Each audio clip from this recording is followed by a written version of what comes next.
Oh, wow, hi. Destiny, I'd like to see you analyze Omori after seeing you play Exp33. What is Omori? Is that a movie or a video game?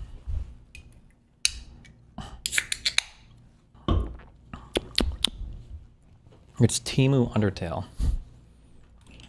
You would definitely not like Omori. Oh, definitely, huh? Will you review the hijab debate today? I don't know if I'll review it. I don't know if there's actually any value in going over it. It's just basically just him calling me personal text the whole time and then me kind of responding to the broad argument. But it almost sounded like he wanted to have like some fundamental debate on like the proof of God. But the prompt I think I was given was like Islam versus atheism in the West. So I thought it was going to be more about like governance and laws, and I don't know. It was cringe. Omori is a little pointlessly difficult and you'd probably get bored of it. What?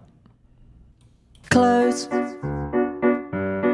your eyes, you'll be here soon. 1、2、3、4、5分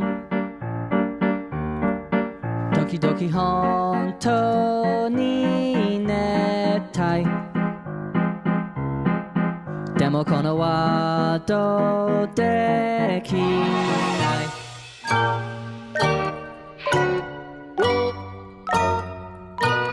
If Undertale were anime and cringe, it would be Omori.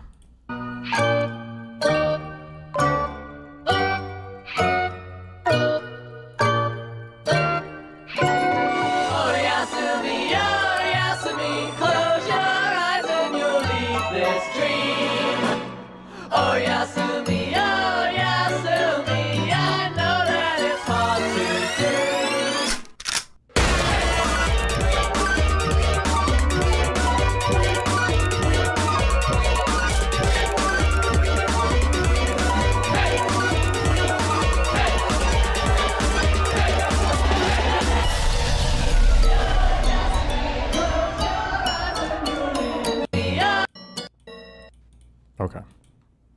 Maybe. Watch Peter Singer versus Stephanie Gray abortion argument. Maybe. Maybe as the final one. I feel like I've watched a lot. I feel pretty confident in my what I have. But Kadena public announcement. We regret to announce that the Kadena organization is no longer able to continue business operations and will be ceasing all business activity and active maintenance of the Kadena blockchain immediately. We are tremendously grateful to everybody who has participated in this journey with us. We regret that because of market conditions, we are unable to continue to promote and support the adoption of this unique decentralized offering. What the fuck was this? How are these people ever going to be taken seriously saying token economics instead of tokenomics? Cringe.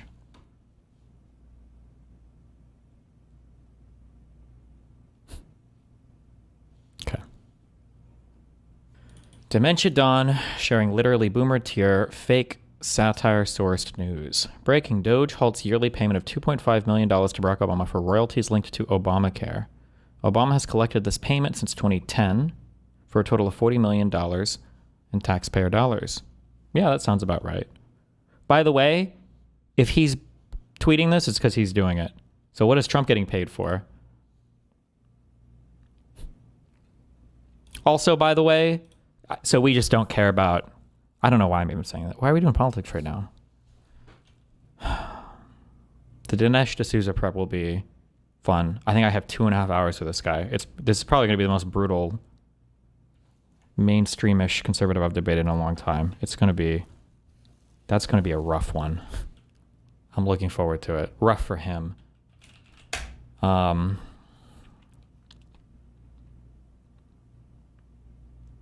Wait, what the fuck? Are you going to prepare for the Dinesh debate as well? Yeah, it'll be like this, except it'll be on politically topical stuff. I just realized that the platform X, like Twitter, is said XCOM, like X.com, XCOM. Why has nobody ever pointed this out before? XCOM. How cute is that?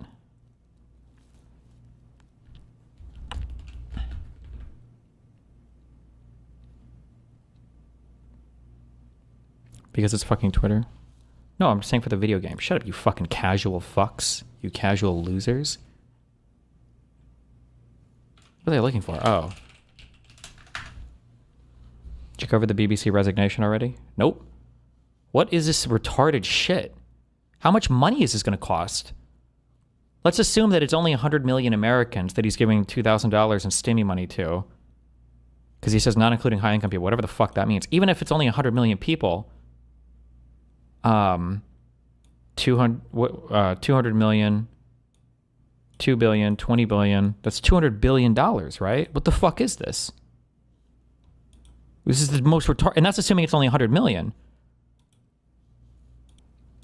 Are you obligated to post the trailers for the Dinesh debate on your main channel? I think I said I'd post 3. That guy likes to post trailers a lot.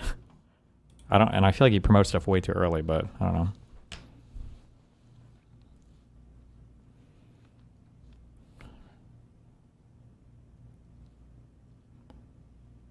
For such a plan to take effect, congressional approval would likely be required. Earlier this year, Republican Senator Josh Hawley of Missouri introduced a bill proposing $600 in tariff rebates for nearly all Americans and their dependent children. What a retarded idea. So we're charging tariffs just to give the money back? What the fuck is what are we doing here?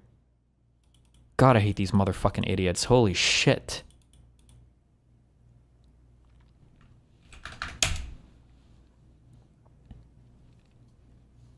There's no way that 50-year mortgage is going to be a thing. I can't believe it. I feel like the difference in monthly payments won't even be that much. Is there a way you could do loan calculator? Like once you get past like 15, 20 years, I don't think your monthly payments really change all that much. Let's check. Okay, let's check $1 million loan. We'll do, I mean, it depends on the interest too. We'll say 6% interest. Calculate.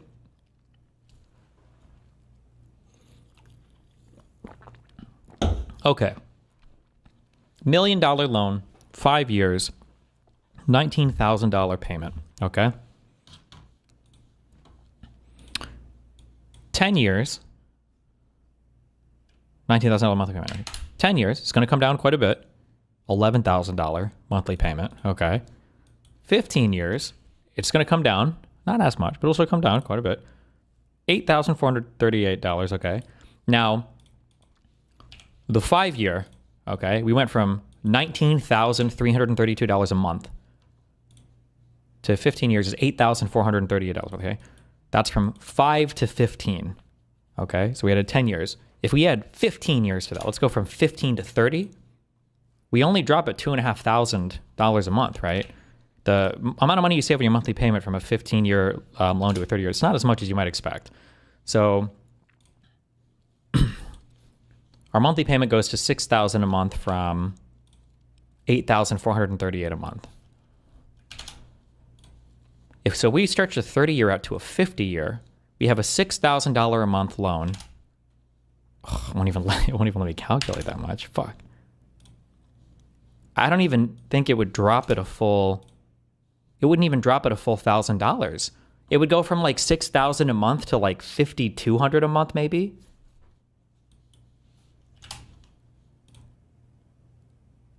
Like it's such a stupid. It's such a stupid idea. 50-year mortgage.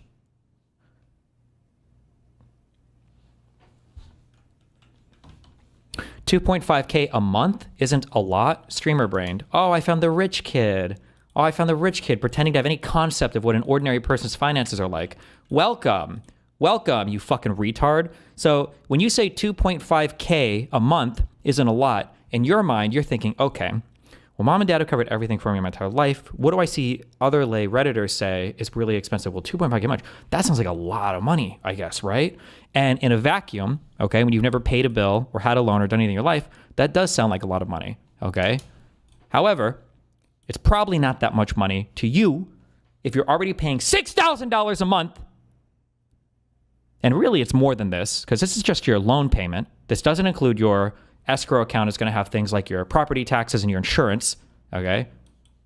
If this is like the make or break, and you have to stretch this out another, well, the difference between 30 and 50 would only be whatever, So, no, shut the fuck up, you retarded fuck. Holy, got him?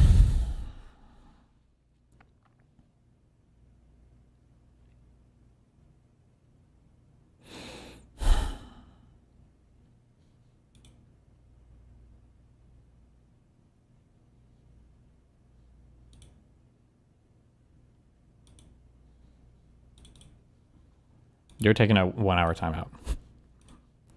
Don't bait me. Stop. You're on a 1 hour timeout. I don't care that you have a sub. There. Fuck you, Zifles.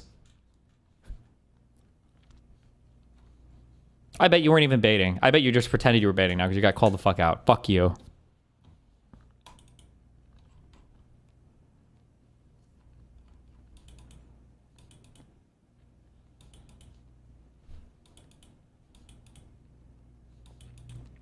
Is there an inflation-adjusted calculator, 30 versus 50 years? I don't know what you mean by that. That, like, would adjust for inflation? I mean, it doesn't matter because your interest rate's going to be higher than whatever inflation is anyway. Well, generally speaking.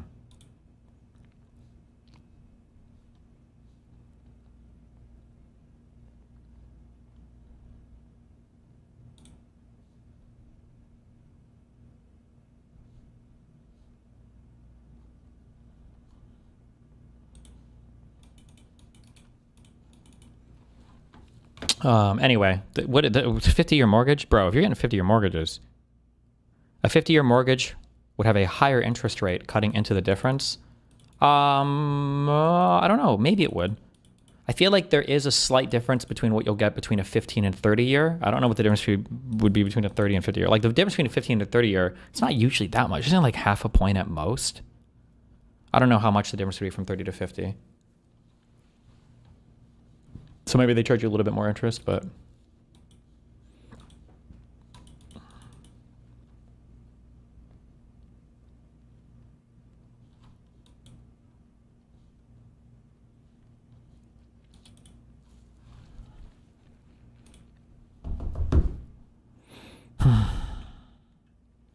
That Ziffles guy is a Groiper hate watcher?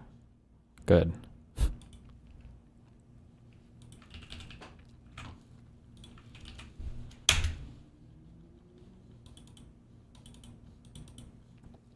To put a fine point on it, the president's proposed tariff dividend would cost more than 3 times as much as the tariffs actually raise. Never mind that the president already claimed that the tariff revenue was paying for the $3.4 trillion cost of OBBBA. True. True. True.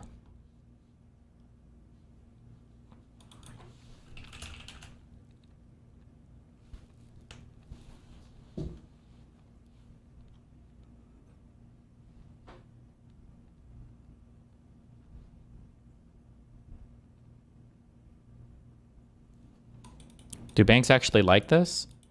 I don't think banks make that much money on mortgages, would be my guess. Like, I don't think that, like, if you have, like, a big investment bank, I don't think you're looking at fucking mortgages. I think you make money on other products.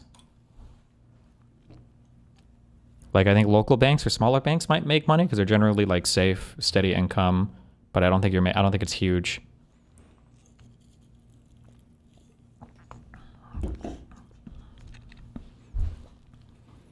Prior to whatever we put in after the 2008 financial crisis, prior to that, mortgages were a lot more lucrative because they were being repackaged and sold as other investment products. The mortgage-backed securities are the part of collateralized debt obligations, and then those became more lucrative for banks to sell. But in general, I don't think...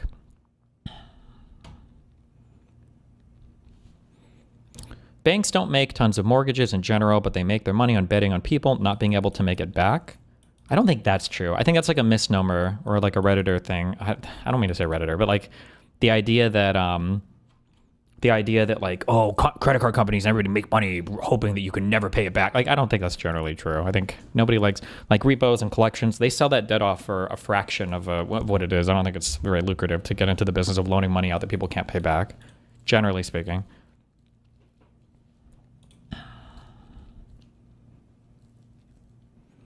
One guy, ... Stop baiting me. You don't have to bait every fucking message.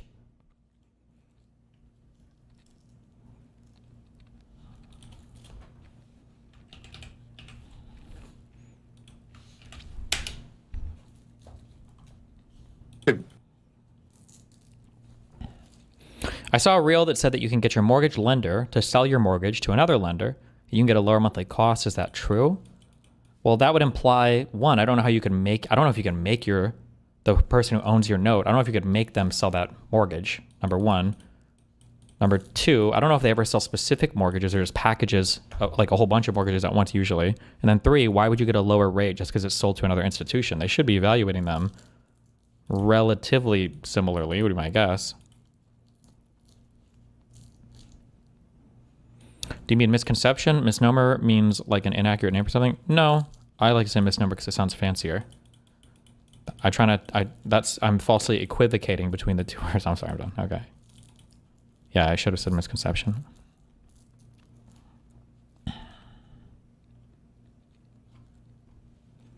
Would a bank always lose money if the person defaults? I can't imagine it would be more lucrative than someone paying off the loan. Well, if I had to guess, they probably, I don't know.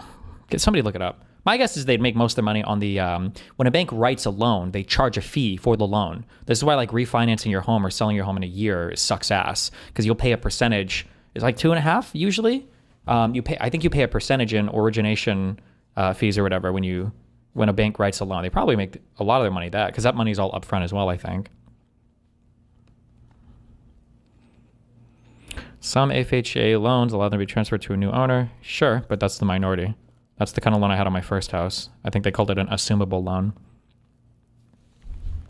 And if you got those when the interest rates were very low, then arguably they're a bit more lucrative because somebody can just assume your loan at a low interest rate or whatever. You can transfer it to them.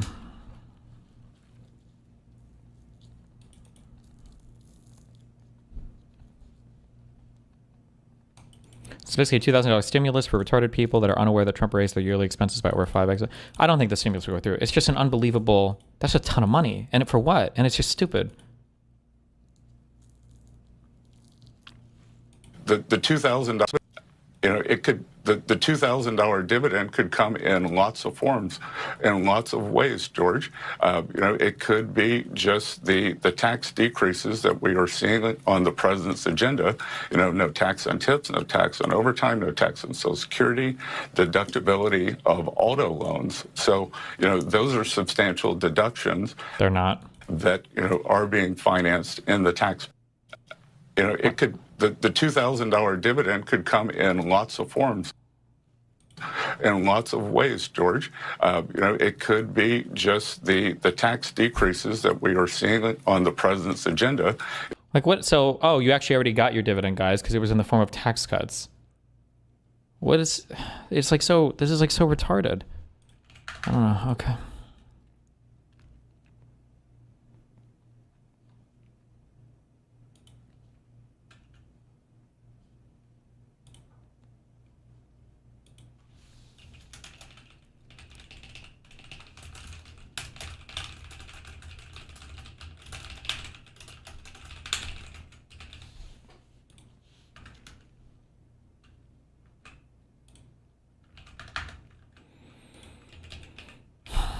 Fuck is this? Do I know who Zoomer Historian is? Is this a YouTuber that we watch? Hello everyone. So, to the elephant in the room. A couple days ago, whilst I was in the process of moving house, I quickly checked my phone and saw that my account had been banned for hate speech. He's a Nazi YouTuber, okay. Previously, all my videos had been manually reviewed by YouTube and accepted for full monetization. It certainly wasn't a particular video, and more than likely it was either a spur-of-the-moment employee thing, like has happened with some right-wing figures on X recently, or it was a well-thought-out political decision, presumably the latter. Either way, I have appealed, but find it unlikely that anything will come of it. I'm not silly, and obviously I knew I was in somewhat controversial waters, but that doesn't make it any less annoying. It is, of course, a gigantic hit to me and my young family, given that YouTube was my job for the past 2.5 years, based my life around it, and spent about 10 hours a day doing it. I even have about 5 years worth of books here for all my future videos, and I was just about to hit 270,000 subscribers, and obviously, as you'll know from my lore, I had grown up always wanting to be a YouTuber, and it was an absolute pleasure to do it. I loved it, and I don't have a bad word to say about YouTube, and even if they don't have me back on now, I hope they will one day, when there is less censorship pressure. Relocating to Rumble. Okay. Damn.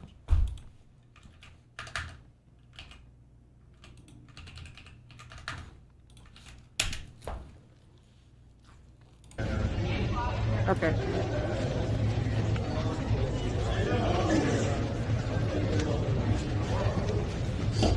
Oh, relax your arm a little bit. There we go.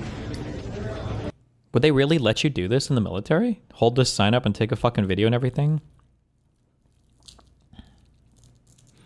Destiny, the first sentence he says tells me he's lying. YouTube manually reviews my videos, thinks that somebody's watching his slop, or it means that all of his videos are getting flagged. Well, YouTube will do like a manual review, which I think just means an engineer makes sure that like the algorithm ran correctly. Nobody's like actually like watching all the videos. There we go.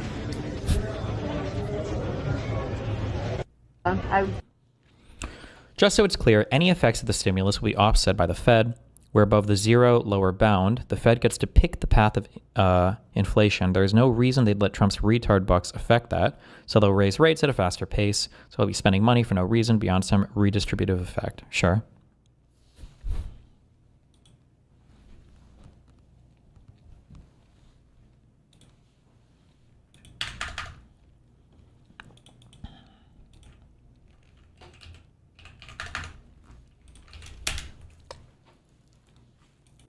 Mar-a-Lago guests feasting on fancy meals while a music video falsely claiming Trump won in 2020 plays on the side screens. What?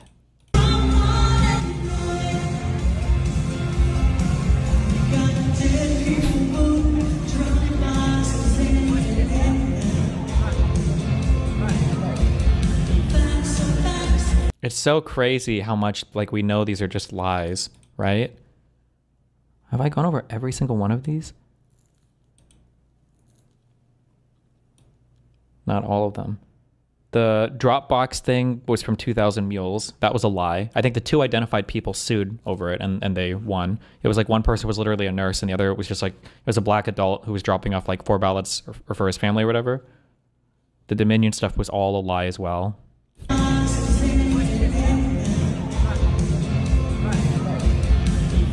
We know that this video was intentionally skipped when we watched them doing the presentation to the this was Georgia, right? To the Georgia, it was like a state legislature or whatever. Like this, they just intentionally skipped ahead in this video to see where the ballot boxes came from. Yeah.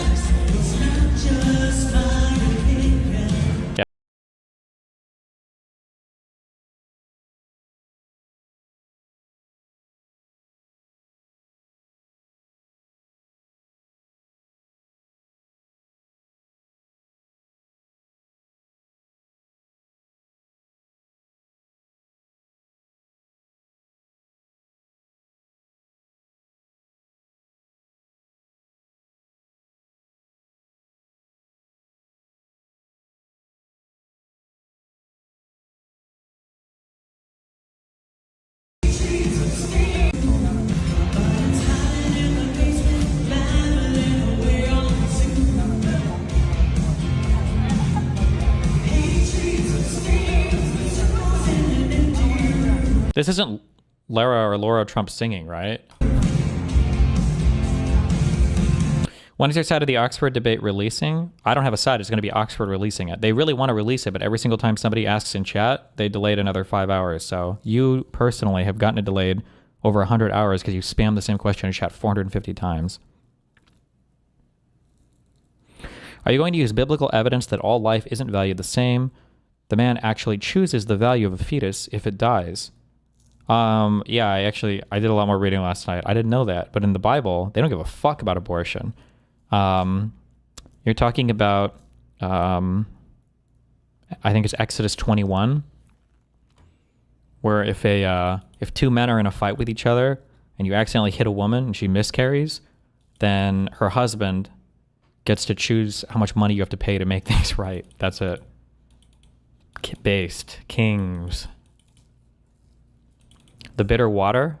Yes. So in Numbers chapter 5, if you think your wife has been adulterous, then you make an offering and you prepare like a potion for her to drink.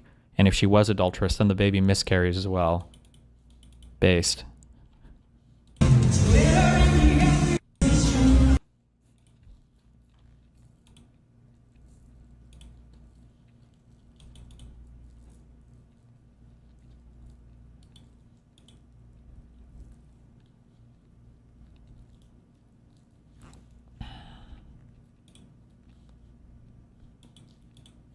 Have you read any modern theology? Because I'm pretty sure modern theologians don't hold some Old Testament stuff.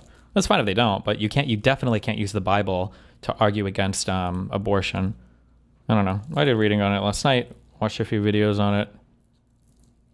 There's like 2 passages that basically talk about abortion. One is to induce an abortion and an adulterous woman. The other one is paying for a dead child. And by the way, for this Exodus, this is like an eye for an eye, a tooth for a tooth. I think it literally comes right after. So like, they clearly, if it's a life for a life and they're offering money for a miscarried baby, then it's obviously not considered a life. Not in the Bible, at least.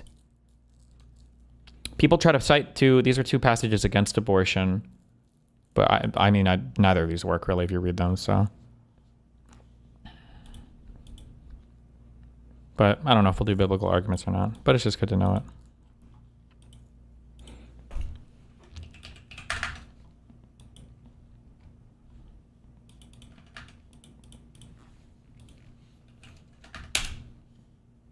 Ladies and gentlemen, special episode today with the governor of Michigan. I'm going to be auditing the state. I feel like I've seen some questionable tweets from this guy.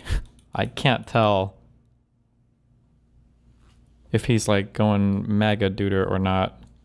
Finances, but quick little introduction to say, hey, this is the day before. See, I know. I'm so glad to be with you. I appreciate all the things you do. really. I mean, right now, we'll see how I feel in 60 minutes. People on the left call me a fascist. So you saying that as a Democratic governor who's going to be the Democratic nominee for president at some point, definitely not running though, Anyway, is really good to hear that I'm not a fascist anymore. listen, you know what? Everyone's got opinions right now. I'm Yeah. not going to pay attention to any of that. No, I'm mine's glad super for what you do. important. I Well, think thank what you do you. is important. Yeah, thank you. I really do appreciate that. And and when it comes to actually like extremism and divisiveness, I would love to hear your opinion on that, towards the end. But I'd love to start with kind of Michigan finances in general, just kind of what the state looks like, and then do some Michigan policies and then some national ones, because at some point national might be involved in this conversation with you. Let's But go. we'll see. I want to start though. So Michigan, 10th most populous state.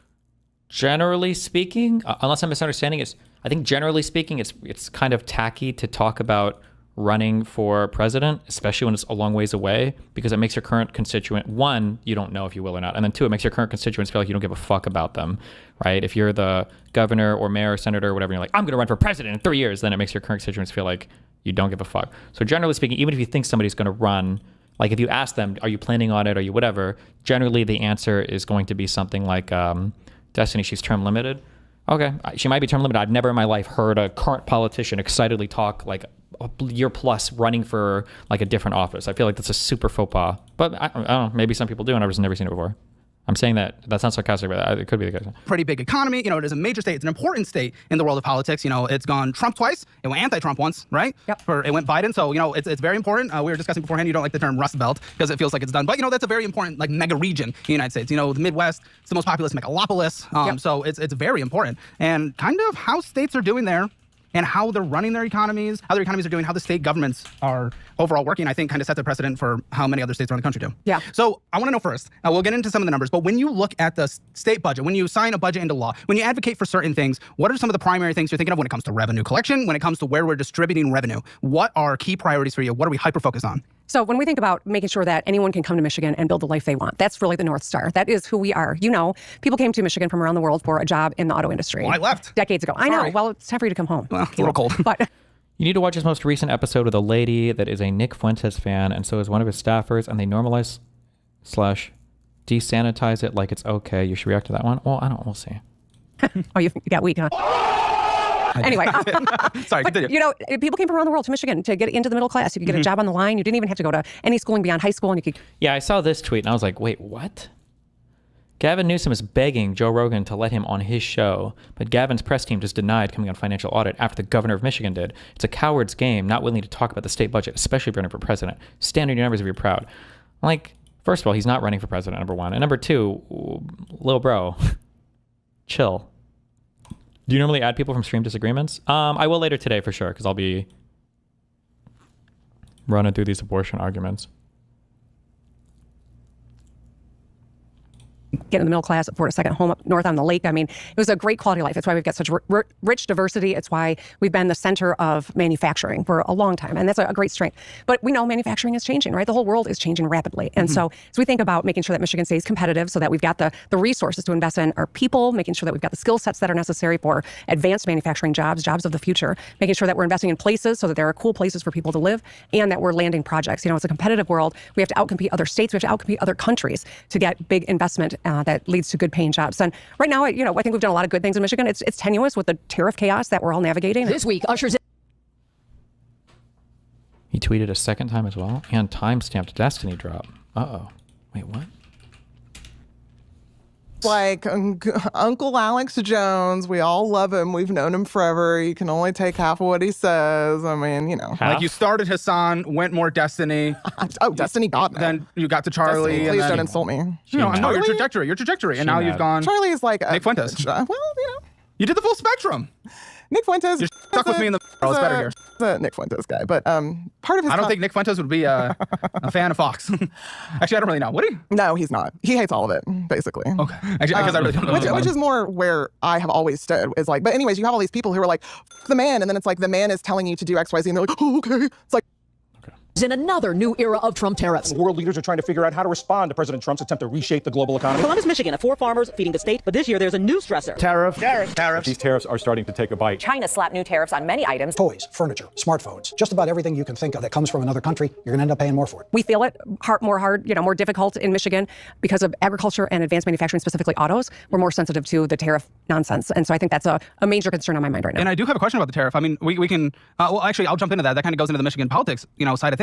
When it came to NAFTA, it projected we lost manufacturing jobs in Michigan of about 44,000 by 2010, 112,000 by 2018, with even expanding into more Chinese trade. And Michigan lost, potentially upwards of 231,000 jobs since NAFTA was enacted. Manufacturing jobs losing about 21.3%. Now, Trump's trade wars or deals that he's I'm going to make this complaint every single time, and he does finance, kind of, so he should know this, but whatever, maybe not.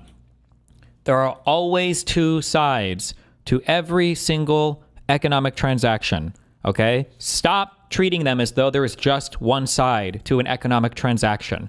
If you're losing somewhere, something else is gaining somewhere else. It doesn't just mean China is fucking us, okay? I know that Americans don't like to hear this, especially because most of you guys drive the most retarded vehicles in the world. But as somebody that's tried to drive conservative vehicles, like smaller ones, because I actually did care about how much they cost in gas, even though Americans will complain about it and then buy the largest fucking truck they've never used the bed out of in their entire fucking life, okay? American cars sucked. They sucked shit. Okay? They were bad cars. Nobody talks about this. Prior to 2010, American cars, there were like 30 different brands of horrible, terrible fucking cars. If you wanted like a truck, then fine, you bought American. And I guess you had like, if you wanted like a cross-country bike or whatever, like Harley Davidsons, I think were okay. But like, bro, if you wanted like sedan, fucking compact, American cars fucking sucked. Okay? So, yeah, I mean, like, they didn't do anything about it. American car companies, auto companies never adapted. They relied on manufacturing their Chevy Silverados, their Ford F-150s, and that was it. Was enacted, manufacturing jobs losing about 21.3%. Now, Trump's trade wars or deals that he's trying to do, they tend to be more nationalistic. They tend to be more protective. If Michigan specifically has lost 21%, I do tend to like a good mixture of globalism and then some, patriotism, nationalistic. I think there's a good hybrid to be done. But in general, the political left does tend to be more globalistic right now, stereotypically, right, oversimplifying, and the right tends to be more nationalistic. Wouldn't you, of the Rust Belt, state of Michigan that lost 21% in those sectors, be more in favor of something that's a bit more protectionist? Well, yes and no. You got to be really smart, right? You got to use tariffs like a scalpel, not a sledgehammer. It's not. Like, I don't know how to get. I hate all this. I hate all these guys.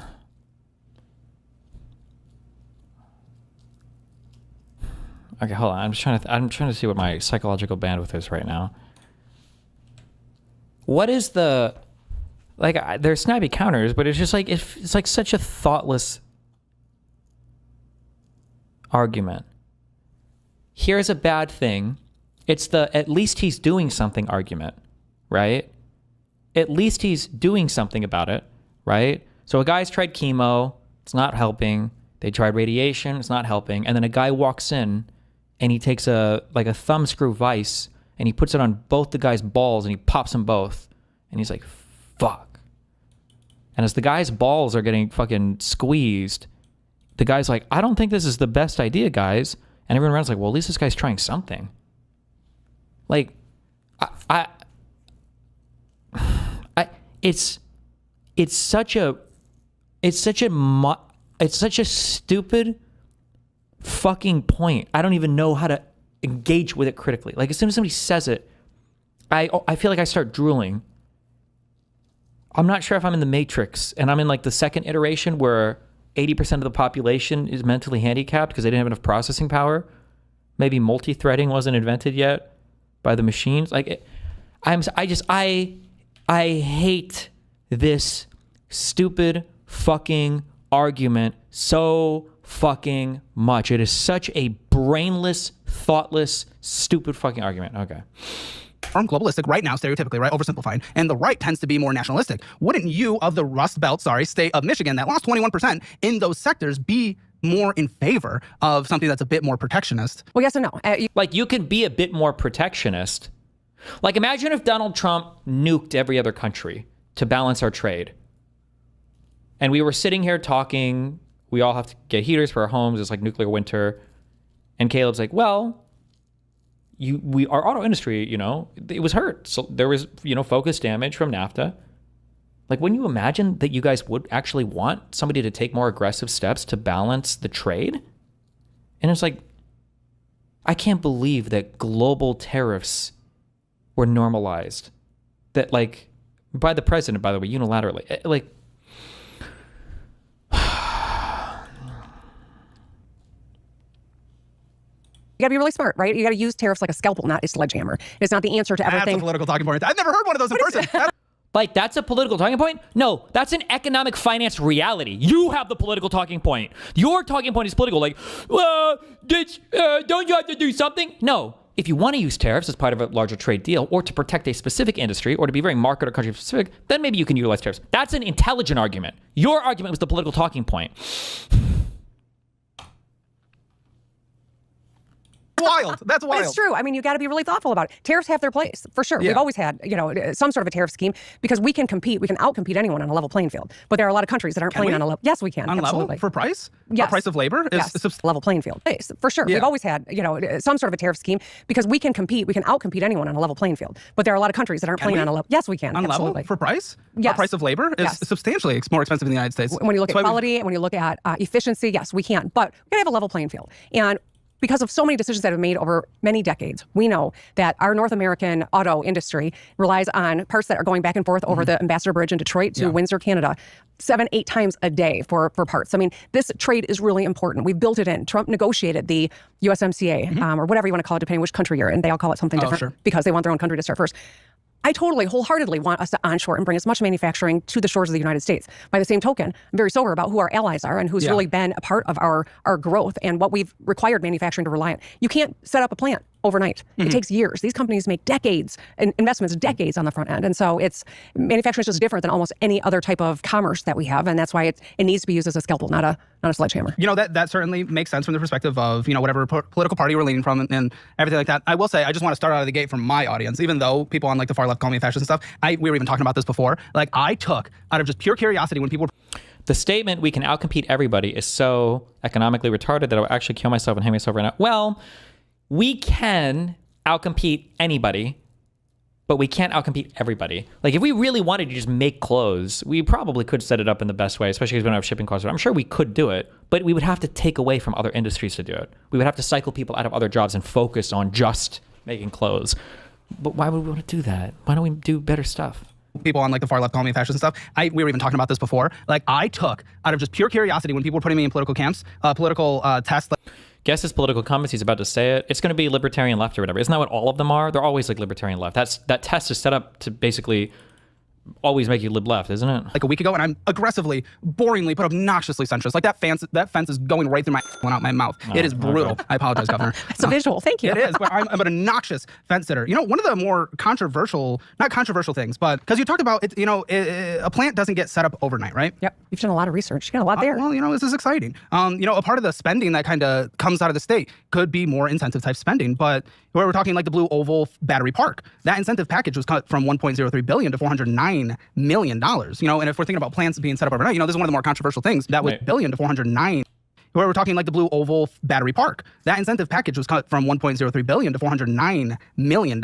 You know, and if we're thinking about plants being set up overnight, you know, this is one of the more controversial things that was done from the state government perspective, and that was projected jobs from 2,500 down to 1,700. And then the state pulled a separate $100 million grant tied to lighting reductions there. And then there was the Make It in Michigan, you know, $1 billion on 5 EV battery-related projects pledged there. You know, where we're choosing to put the money that obviously other people are making and whatnot. And then we're kind of reducing some of the incentive packages we're doing to certain plans. And like you said, it's not an overnight thing when they get in there. You know, what is your thoughts on that in terms of where we're putting the money to help businesses actually relocate to other states, especially when we're kind of slashing and then saying, no, it's going to go into 5 EV battery plants. You know, I'd love to hear your perspective. I think when you talk about autos, you know, there's no question that the technology is changing and evolving, and we're getting smarter, we're getting cleaner. That's a good thing, right? And under the Biden administration, they had a lot of incentives, and we saw a huge amount of investment that was being contemplated or begun in this country during the Biden administration. Now, with the Trump administration, a lot of things are getting pulled back, and business is nervous, right? You know, as well as I know, when there is an uncertain, strategy, when the rules keep changing, what happens in uncertainty? It's paralysis, right? You stop spending, you pull back, you wait to see, is the dust going to settle, and we're going to make these billions of dollars of investments. And so one of the things we know, though, as more electric vehicles come online, as we build up the grid and support people being able to travel with an electric vehicle, where the batteries are built is going to be the center of gravity, because they're going to be the heaviest component in the car. And so battery plants are really important to Michigan as we think about the long-term dominance in mobility. We are currently the home of R&D for almost every auto company on the planet. Michigan loves them cars. Yeah, but we've got to also be able to be the place where they can build batteries. They got the expertise and the concentration of assets in Michigan, and that's why really getting aggressive around that space has been important for us. Which, I mean, I can certainly vibe with, but as like the CEO of the state, right? And we're thinking about what CEOs are doing right now. 87% of CEOs in Michigan expect a weaker overall state economy looking over the next decade. Yeah, there's no question that when you look at right now what's happening, there are a lot of very Wait, but why? And compared to what? This is another thing too, is like people don't, oh bro, dude, my knowledge level on so many things is like 101 at best. It's like a kid who like remembers half the shit from a 1000 level or a basic level class. I don't understand how nobody else, it's not like I'm sitting here spitting like arcane knowledge on fucking finance. Like, if I were to tell you, here's how my investment went over the last, we'll say 5 years or whatever, right? And I were to say that like my rate of return was like, we'll say negative, 0.8%. Was this a good investment or a bad investment, right? Do you know what the answer is? What's the answer? Depends on what? The diapers. You have no idea. Because it depends on the market, or at the very least on the sector, or what you can get a specific answer if you want. Because if the market for the same time period, right? If the market looked, like this, you fucked up. You fucked up. How are you losing in the bulls in the market? It's look at it's running, okay? But if the market looked like this, well, fuck, you did pretty well. You only lost, less than a point on your. On whatever your investment was. Everybody else is losing on average, 2, 3, 4 points. Then yeah, that's fine. It's not bad. Like when you're saying things, like business leaders for Michigan's May 2025 survey found 87% of CEOs expect a weaker state economy over the next year. Well, compared to what other states? Compared to the U.S. Like overall, like we need to contextualize this number. Calling Whitmer the CEO, or calling any governor the CEO of their state, isn't exactly accurate in the way that he's envisioning it. We would say CEOs, let's ignore board of directors, CEO has like ultimate control over their company. The CEOs, the governors don't have very much control really when it comes to economics. Well, they have some economics or like trade or whatever, that's all relegated to the real CEO, which is like the federal government, maybe the president, you could say president/Congress. Michigan is not allowed to cut individual trade deals. Michigan can't tariff other countries. Michigan can't dictate the allocation of federal funds, which can be a huge driver, motivator or demotivator for things in particular states. So it's kind of weird to settle all of this onto Whitmer. Did I call it Gritmer earlier? On Whitmer, and say like, okay, what are you going to do? It's like, well, you know. Yeah, there's no question that when you look at right now what's happening, there are a lot of very, troubling signs about what's happening in the economy. And I think a lot of it stems from the unpredictability of the tariff network and policies right now coming out of DC. It's challenging. And I have been advocating with the president, with his cabinet, with folks in Washington, DC. I mean, I go no matter who's in office because my job is to deliver. Well, I wasn't there for that particular press conference. Wait, what? Washington, D.C. I mean, I go no matter who's in office because my job is your face. deliver. Well, I wasn't there for that particular press conference, but What does this That have was to do with very it? funny. That was very funny, Oh, wasn't it? okay. I mean, come on, that was yes, great. I can laugh at it now. Yes. But my job is I'm the governor of Michigan. I got to show up and fight for the people of Michigan and the Michigan economy, and that's really what I'm doing when I'm trying to set the table and I'm trying to make sure that our people have skills and that you understand, how to have personal finance. Passing a law so that we are arming our people with information so they can make good choices and build the lives that they want. All of these things are related. And I am very excited to talk about that one because that is something I've advocated for these past 3 years. But I do want to talk about, again, the state of Michigan first. Sorry, I get distracted into rabbit holes way too. Destiny, do you have any thoughts on the new Syrian president? He seems pretty chill, and he's visiting the U.S. now. Looks like a potential ally in the region. I don't know enough about him. I don't know enough about the regime. I have no idea. I wouldn't trust anything related to the Middle East right now for the United States because Trump is fucking retarded. I feel like Israel's going to be running a lot of shit, but who knows? Easily. So, outstanding debt for the state of Michigan, $6.925 billion by the end of last year. Now, we're looking at 2024's financials because I believe 2024 to 2025 financials for the state of Michigan just closed out this month or last month, if I'm not mistaken. However, good news. That debt went down $300 million or 4.2% year over year. GO bonded debt, $691.2 million. But then, the vast majority of that 6.9 is revenue dedicated from transportation and state building authority. And then the government itself does have lease commitments of $729.4 million in general. And there is MDOT capital commitments year end, $3.3 billion. How do you feel about the debt of the state of Michigan? I mean, 4.2% paid off year over year, capital commitment.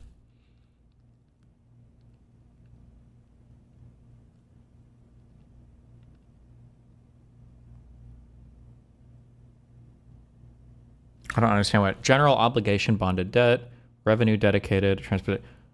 Okay. What, do we see the overall revenue? This isn't revenue, right? Why do we have... Shouldn't we look at our revenues? Isn't that important? Or... Dedicated. Okay. It's year end, $3.3 billion. How do you feel about the debt of the state of Michigan? I mean, 4.2% paid off year over year. If you were a guest on the show, I wouldn't be screaming too much at that. That's pretty okay. That's pretty chill. That's progress. We paid off. Well, maybe. I mean, it depends. That's such a variable. If you have $100,000 of outstanding credit card debt and you were only paying off 4.2% per year, that'd be really bad.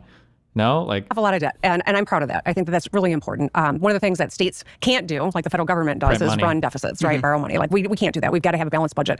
I have had a balanced bipartisan budget every year that I've been governor. I've been to Wall Street to meet with rating agencies. We secured an upgrade in our bond rating. These AAA, are right? These are double A, I think, right now. But that was an upgrade from where we were, and so I think it's important to have our fiscal house in order. It impacts everything that we're trying to do. So we take that very seriously. It's not sexy to most, but I'm glad that you find it exciting.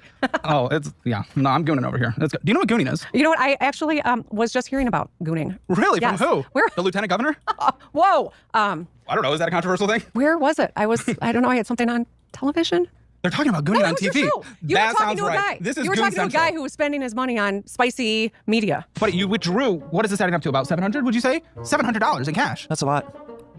I can't think of anything. Not strippers. No, he doesn't do that. No, I just stay at home all day. Really. He really doesn't go anywhere. It's expensive gooning. It's a smoke gooning. Now, if I saw that in the government's book, some only purchases, I'd be a little concerned. They're not there, are they? Is that what you were talking about when you were saying he was gooning, right? Probably. Yeah, he probably had that OF. So educate your listeners who are not as cool as you. Gooning. Endless permanent never finishes. I appreciate you. Press secretary, I apologize. I keep seeing her there. I'm judging on her facial reactions. About it. Yes, it was your show. Thank you for educating me, Caleb. One thing that is a slight concern, though, there is if we look at the net position of the state of Michigan, it is still negative $1.3 billion. Now, that's like assets owned and then commitments that is required spending. So, yes, we're running of the state of Michigan. It is still negative. There is if we look at the net position of the state of Michigan, it is still negative $1.3 billion. Now that's like assets owned and then commitments that is required spending. So do states or governments normally keep track of assets owned? Like in the United States, no, the government will know. I guess for GDP, we don't know what the whole country owns, I guess. Oh, yes, we're running a surplus. Or at least we're breaking even. But overall, in general, we are still in a negative net position. So negative net worth, essentially, for translating from someone's household to the government of Michigan. How do we feel about that? Let's talk about student loans. I know it's something we all avoid translating from someone's household. So we're breaking even. But overall, in general, we are still in a negative net position.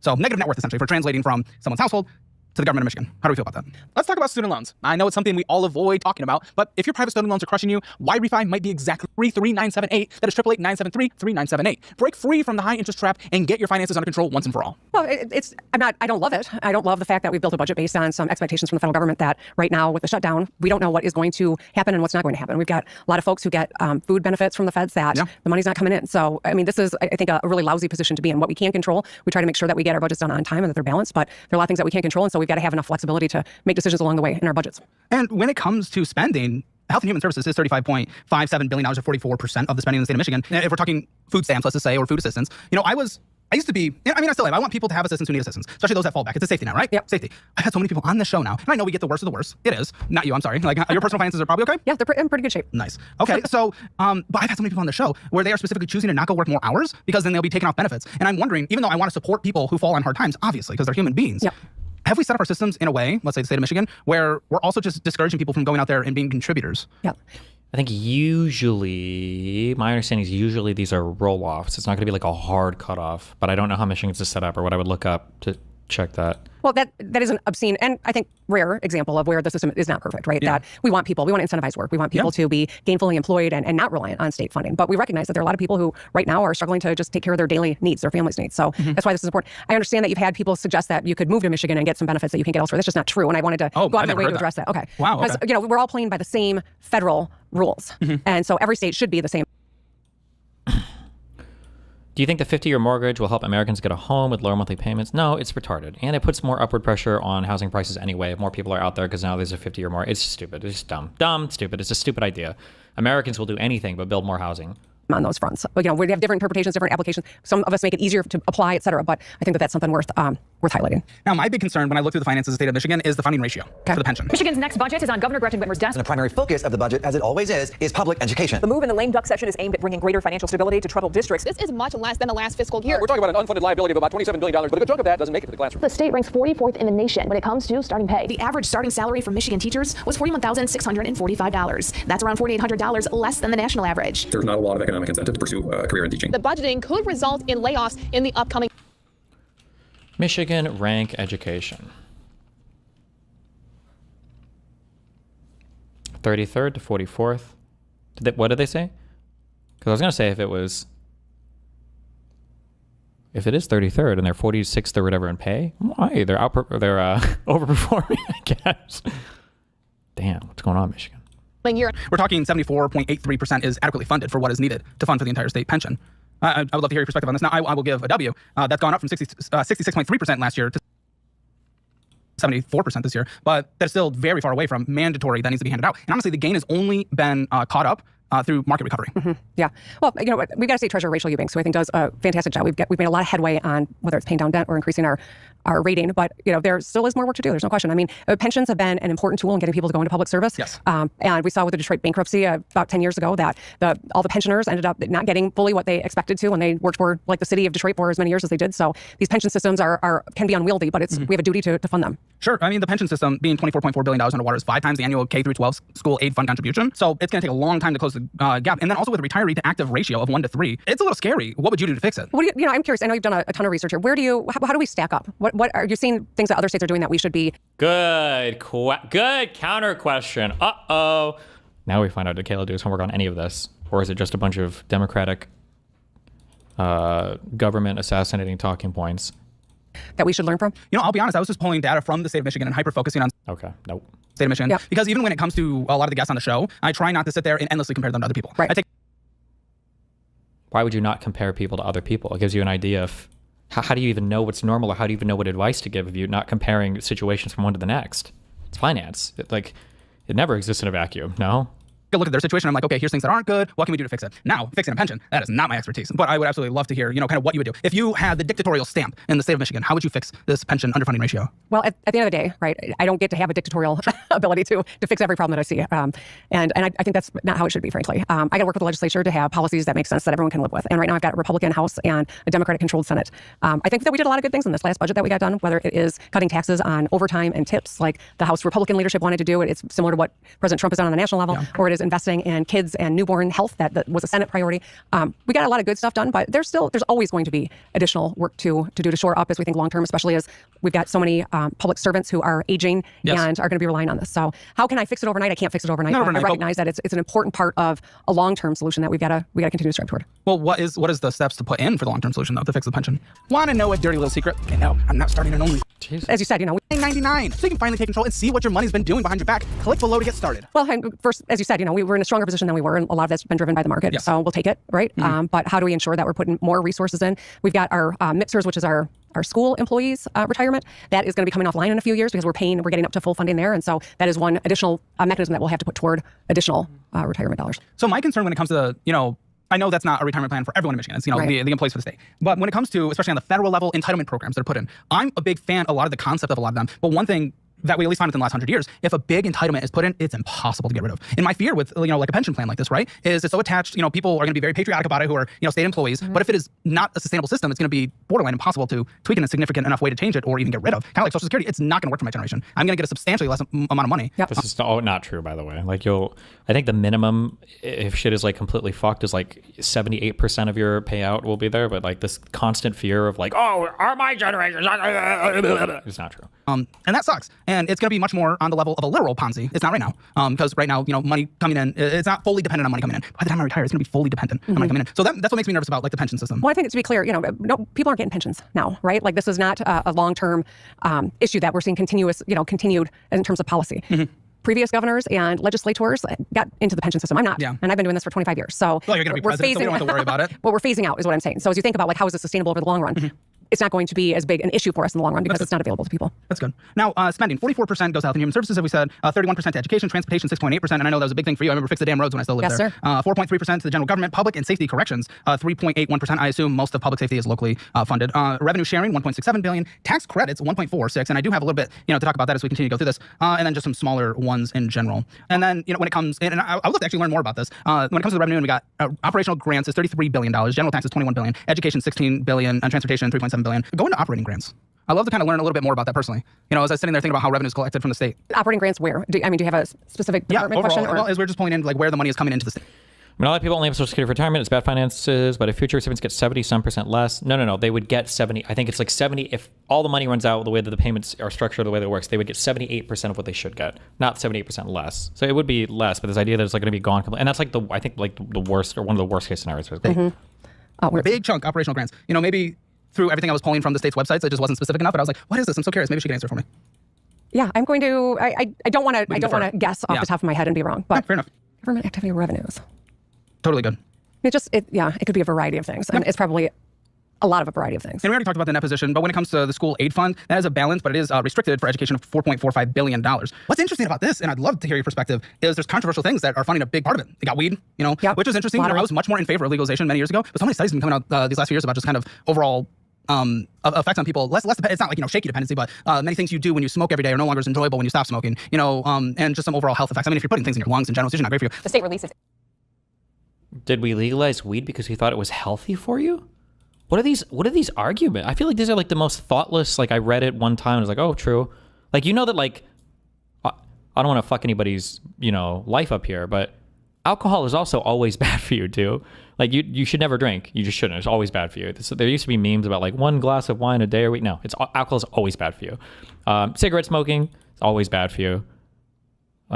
You don't need, I don't understand. So do we make all of that illegal or? Annual marijuana tax revenue totals yesterday. $270 million. Mainly because of the marijuana dollars, we've got about $1 million of work planned just in road improvements. Outside the state capitol, supporters of the cannabis industry gathered to fight a proposed 24% tax on marijuana. A 24% wholesale tax on marijuana is set to begin in January, part of a long-term plan to fund road construction in the state budget. Over the last few years, the city's been able to take a much more aggressive approach in repairing them, filling in the potholes thanks to pot taxes. The $42 million in revenue comes just from recreational sales and is being split among communities that allow these sales thanks to Michigan's Taxation of Marijuana Act. So there is that. That brings in $33.1 million. Then there's sports betting and iGame. Combined gross receipts, $2.86 to $2.9 billion. But the state taxes and fees is $466. There's a lot of dependency issues, especially on gambling and things like that. How do you feel that so much of school is being funded through blazing it up and going and blowing all that money? Yeah. Well, you know what? I don't love that we see, a lot of gaming funding our schools, et cetera. But at the end of the day, people are engaging in the conduct, and every state taxes it and, operates budgets based on whatever taxes they collect. Our sales taxes also help fund our schools. Our sales taxes are lower than they are here in Texas. So yes, to make up what the difference is, right? Like there are legislatures and governors past have selected different things to include in the school aid fund. It's not like I came into office and, all right, this is how we're going to start doing it. But you got to recognize that sin taxes are always easiest taxes for legislators to take votes on. And that's generally why we see them continuing to fund things like schools and everything else in state government. Well, people would say and advocate for it that it hurts the lower income the most. That's not wrong. Yeah. And yet, I think that's one piece of the education budget. But by and large, it's 2 cents out of our 6 cent sales tax goes to our schools too. Yeah. Okay. And then as we continue there, the school stabilization fund is $1.3 billion. So, the overall school funding tends to look relatively healthy, but there is a lot of kind of restricted spending. So 1.3 stabilization and countercyclical of $477 million, but 4.46 is restricted into education. So I think it's good. At least we're not going in and tapping it, right? Right. Well, we just created that in the last 2 years, the stabilization fund, because I know it's important that you've got like a savings fund in case some unforeseen thing happens. And who God only knows, right? Like the last 7 years, if they've taught me anything, is that there could be some new thing around the bend that you're not anticipating. So we've got a rainy day fund or budget stabilization fund for the rest of the budget. And I wanted to create one for schools because I think it's really important that we've got additional resources. So and that's what's next. Yeah. This is a good chart. What's that? This is a good chart. The budget fund. Yeah. See, it's only going up. COVID took a little bit. Okay, fair enough. It was hard. Yeah, I was a little. I'll be honest. I was a little annoyed when I came home for Christmas 2 years in a row. Yeah. Like we had to eat outside, but we were in inside pods outside. It was a little weird. Then I came back here and then I could just do whatever. Well, that was a bit weird. I'll be honest. But remember what the temperature was. Here, you can walk around outside all day, right? At home in Michigan in winter, we're all inside and breathing on each other. But if I was allowed to be inside outside, why couldn't I just be inside? Because you were inside outside with just your small group of people and the servers and bussers. Listen, Caleb, none of us wants to go back and relive that. That's we were true, doing the best we could with very little or very bad information. I'll accept it. I just remember being a little annoyed. I'm sure. And it was cold too. Like, what the f are people doing? Why? It's so cold. What are we doing? Like. Your blood got thin moving down south, didn't it? Well, now I hate the summers, so it's fair. I'd like to get a place up there again on Gull Lake at some point in retirement. I love Gull Lake. I used to think razor burns were just the cost of shaving. Like irritation and bumps are just how it works. Oh, hence at the link. Let's get back to this. And the Supreme Court denied an appeal. Is brought back up to 4.0 days with the purchase of a razor. That is over 2 years worth. Let's get back to the show. Personal tax rate. There was a 2023 drop to 4.05%, but that was brought back up to 4.25%. And the Supreme Court denied an appeal on August 30th of last year. Were you more of a proponent of keeping it at 4.05 or moving it back to that 4.25? I was a proponent following the law, which said I had to go back up to 4.25. Okay, if you were able to pass a law to bring it back down to 4, would you? If someone could tell me how we're going to fund the things that we need to fund. Would you cut back on anything in order to fund that? I think we've made a lot of hard cuts recently. So before I would agree to take more important resources out of our budget, I'd want to know where people think they're coming from. Part of the hardship of being in this spot is, at the end of the day, I got to make sure the book's balanced, right? And so it angers some people on my left, it angers some people on my right when say, no, I don't want to look at that tax cut unless you got a solution for me. And no, I'm not going to look at the spending unless you tell me where the money's coming from. I'm curious if this was me and my obnoxious middle. And this was the This was the right, and this is the left. And let's say Bernie and Mondamia right here. Where are you? It depends on who you ask, but I think I think I'm closer to the middle. Well, when I still lived there, and you're going through the primary, there was a dude with a fake toupee. Oh yeah, kind of guy. I think he's in Congress now, but he was like the progressive, far left running, and then you were the more center. He and Abdul El Sayed, yes, we're both way on the yes. But then it really kind of irritated me at the beginning, to tell you the truth, because I'm proud to be a very progressive former legislator with like the receipts, right? Like I'd been in the legislature, took lots of votes, I had an agenda, and two guys who never ran for anything ran and took all these positions and tried to make me look like I wasn't really a good Democrat. And you know what? It irritated me at the beginning, but they actually probably did me a favor because I think more people were open to hearing me out. And that's probably how I won. But can you beat Gavin Newsom? In Michigan? Yeah. I can beat anyone in Michigan. Fair enough. Now, one of the big percentages that money does go to, if we're bringing taxes, legally up from 4.5 to 4.25, there is the working families tax credit. And this is a redistribution type system. And I think a lot of people forget in this country, even compared to many Western countries, our income tax system is actually towards the top of the progressive world. A lot of the funding that comes in those Western European systems, social democracies that we like, are usually value-added taxes. That's what kind of pays the bills, right? And that tends to hurt everyone, where we tend to be more progressive, where the top 1% of this country pays, I believe it's like 30% of all income taxes, the top 50% pays 48% or 98% of all income taxes, the top 50% of earners. So we have this where we move the taxes back up, but the state of Michigan, is handing more money out. So there's a single worker with no kids making $15,000, and the federal government might get $600 to $700. There was a match of 6% of Michigan, but now we're getting up to 30%. So the earned income tax credit, that's what that is. The working families tax credit is what we're calling it now, but it was really the earned income tax credit. And this has been around for decades. A lot of states offer the EITC to draw down federal dollars for people that are working full time but can't make ends meet. Like a lot of people you have on your show, right? You've got people who are working $15 an hour jobs, cannot make it doing that. And so this incentivizes full time work by giving people some additional tax relief. And it's disproportionately, it's like over 50% supports people who are also raising kids. So it's like got that compounding benefit. Yeah, a single parent with 2 kids making $25,000 a year would roughly get $6,800. And now, you get that 30% match from Michigan. Now, technically, this is a form of redistribution. It is. Maybe it's with a good heart. Do you think at the end of the day, it is overall beneficial to the economy in terms of the way we're looking for our economic structure to be created and managed? Well, I think government at the end of the day is really about making sure that every one of us can be safe, right? Like that's the most basic of government's job is to keep people safe, but also to create the conditions where every person can thrive, right? To create an economy that business people can have the workforce that they need. I mean, it's all about what are our priorities and how do we make sure that all boats rise, a rising tide lifts all boats. I mean, I think that's the philosophy that I've always looked at all of these policies with. And I think that it's important to have debate. I think it's important to understand some of the shortcomings of past policies and look to what others are doing and see can we make it better. I mean, one of the things that we've done is really invest in our workforce, bringing down the cost of higher education, bringing down the cost of getting into a trade school. There was something called the Tennessee Reconnect. We, borrowed that idea, made it our own, and we got the Michigan Reconnect, which helps people 25 and up go back to school and earn additional credentials. So, it's in all of our interest to make sure that those basics are addressed. So there's also one of the more controversial things for EV holders like myself. I have a Model X, and I love it, and they hate me for it, and it's great. We have $160 a year for EVs since they're not paying, gases. They're not getting gas tax. Is it fair, especially if you're more on the clean energy side, that they're punished for not having a gas vehicle? So how are you punished for not having a gas vehicle? $160 a year for EVs and $60 a year for PHEVs as well. Yeah. Okay, so that's for a registration fee. I mean, you're still using the roads, right? Mm-hmm. So it's we have good here in Michigan and Texas. We're exploring tools. It's a little more challenging because we don't have people cutting through Michigan like we do Ohio and Pennsylvania. Yeah. So it's a little more challenging, but we're studying it. And I think we're going to explore whether or not there's a roadway or two or many that might make sense. You can go to Canada, right? Cut through Michigan to go to Canada. Yeah. I don't know if tolls are honestly good or not, but I just that's one of the controversial things that I kind of want to bring up. Controversial sound like people are like raising stakes. Yeah. Okay, and then we'll move on. How did you get into this? Can I ask you a question? Yes. Why is this your passion? Did you have a bad experience, or did you make a bad decision? I was poor as Michigan. Okay. That was my choice, not Michigan's fault. Okay. And I was down, started learning about personal finance a lot, and then after wanting to switch career fields from product management, wanted to work with a YouTuber. Someone kind of led me along for a couple months, didn't hire me, so I decided to start my own. Yeah. This is the short version. All right. Yeah. What's the worst financial mistake you ever made? That I ever made? I maxed out a credit card at 18 immediately on a piano. I wanted to get a piano because I was going to be a music major. I have to get a nice piano, $2,500. Just, there we go. Or McDonald's every day, junior year of college. Also maxed out another $2,500 card. At McDonald's? That's why we got this. That's why we got this, baby. What's that? Damn. So we already talked about some of the spending incentives cut back from the Ford Marshall Plan. And then there was the Make It in Michigan, where we spent $1 billion on 5 EV plants as of 2025 of this month. Lawmakers killed that multi-billion subsidy program, right? Well, we're retooling a bit. So I'm working with the legislature to make sure we still have some good economic development tools. But you gotta retool. You gotta be nimble. We're competing against Ohio. We're competing against Japan. You know what I mean? Like we're competing against the world. So we've got to have the tools we need. And then pork. Government loves pork. We got $950 million there. So $234 million public infrastructure grants, like $50 million for downtown Pontiac, $20 million to the city of Wyoming, $20 million Detroit, Greektown corridor, $5 million to Grand Rapids Children's Museum, $122 Thoughts on the comments for it? I don't know. It sounds like he's just running through a ton of numbers and getting her to say a sentence or two about it. I don't know what the point of this is. million community enhancement projects, like $12 million statewide YMCAs, $5 million Detroit Fisher Building, $5 million Special Olympics. $5 million West Michigan Chamber. Do they not have their own money? Special Olympics?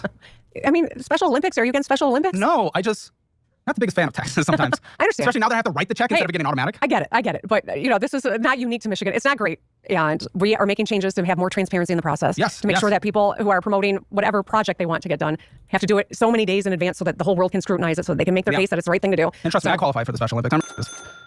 $91 million for healthcare projects, $20 million to the Henry Ford Health, $30 million Saginaw Medical Center, $10 million for Detroit firefighter health support, and then dozens of smaller options like $900,000 to a Troy cricket field, because lots of Indian immigration there, $200,000 to New Buffalo Disc, and $1.6 million Grand Rapids Ballet, Troy cricket field, because lots of Indian immigration there, $200,000 to New Buffalo Disc, and $1.6 million Grand Rapids Ballet from the. Wait, what? I didn't understand that comment at all.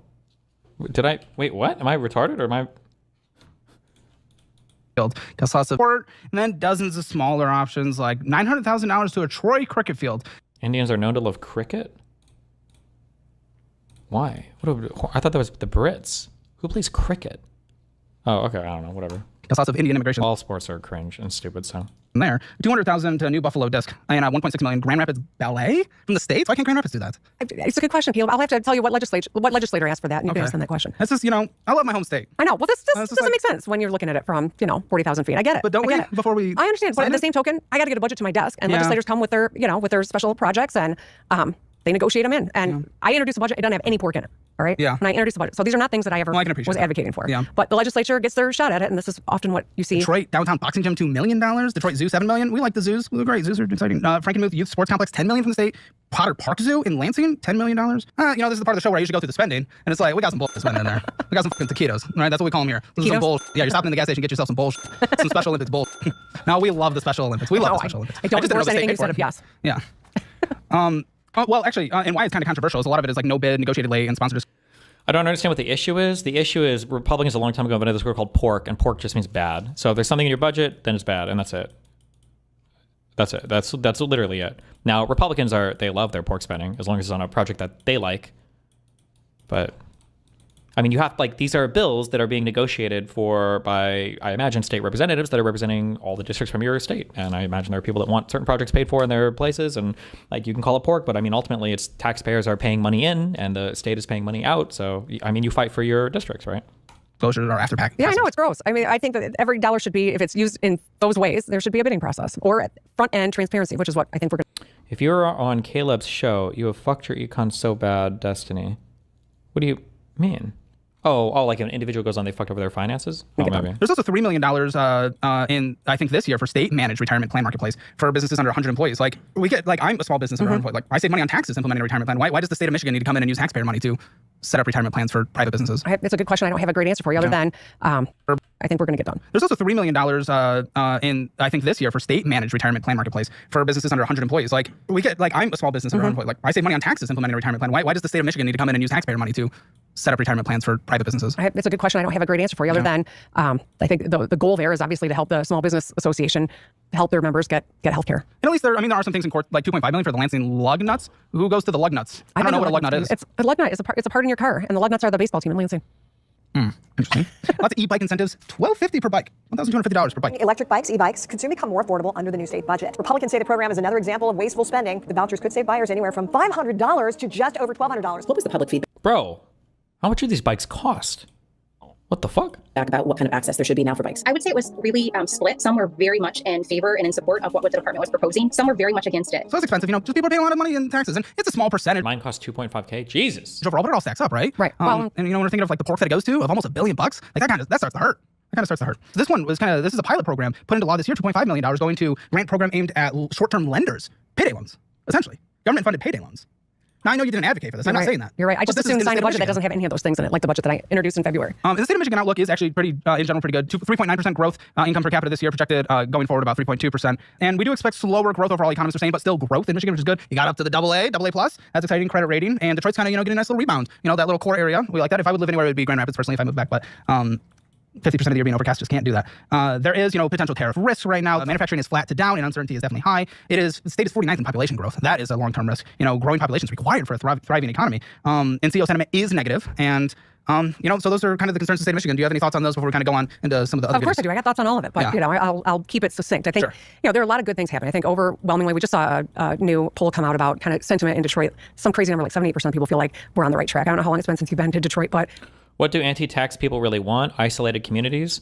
There are no anti-tax people. 20 years ago, maybe you could have a conversation about that. Right now, it's all fucking retarded shit. Because the same guys that are anti-tax are, clapping like, retarded fucking seals when ISIS funding is getting 100x'd, or clapping like seals when Pentagon funding is going up, or when we talk about building coal-powered destroyer ships or whatever, or funding, more and more tax cut. Like, it's just, there's no principled position. It's just a bunch of fucking retards that shouldn't be allowed to vote.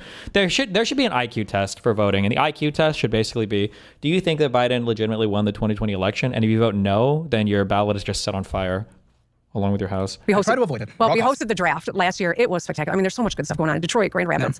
Yeah. Michigan's a great place, and yes, we've got some challenges, but I feel like we're making real headway, and it's an exciting time to be in Michigan. For at least half the year. No, all year round. Yeah. Caleb, people are going to need places like Michigan. 20% of the world's fresh surface water. We don't have nearly the climate stuff that you guys have down here, for instance. We got them droughts and flood. We're on the East Coast, when we have an ice storm, we got the equipment to take care of it. That is true. The only reason I'd move back to Michigan is if the world is collapsing. That would be the one thing. You're kidding me. I'm with you. My family's there. I love Michigan. I got my Michigan stuff. I know. You got Michigan here, too. Yeah. Oh, thank you. Yes. All right, listen here, Financial Audit. I've curated the exact resources and tools I personally use or would use if I was... Okay, I'm good. What is this?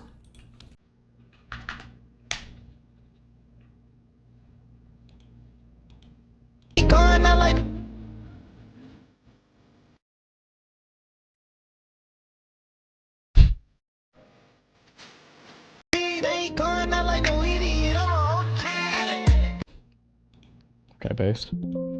Bro, I heard that air traffic controllers or whatever are starting to quit. Uh-oh.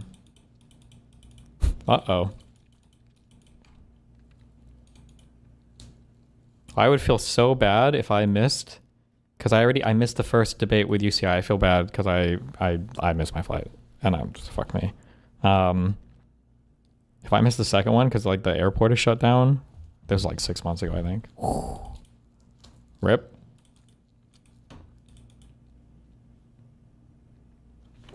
Shutdown might end today or tomorrow. Oh really? Did they finally figure it out? I have this tab open. Road trip, bro. That's like a 40-hour drive.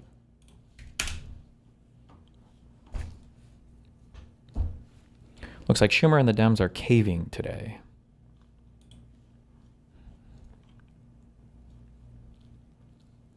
At least 10 Senate Dems are expected to support a procedural motion to advance package of Senate bills for short-term funding measures.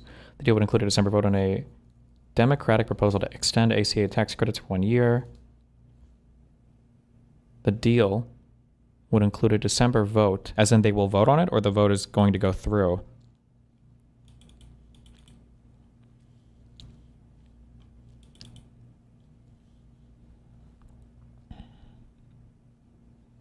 It's just the promise of a vote in December? Oh boy. The agreement is expected to include language that would, at a minimum, undo the federal layoffs that President Trump implemented during the shutdown. Oh, I guess we'll see.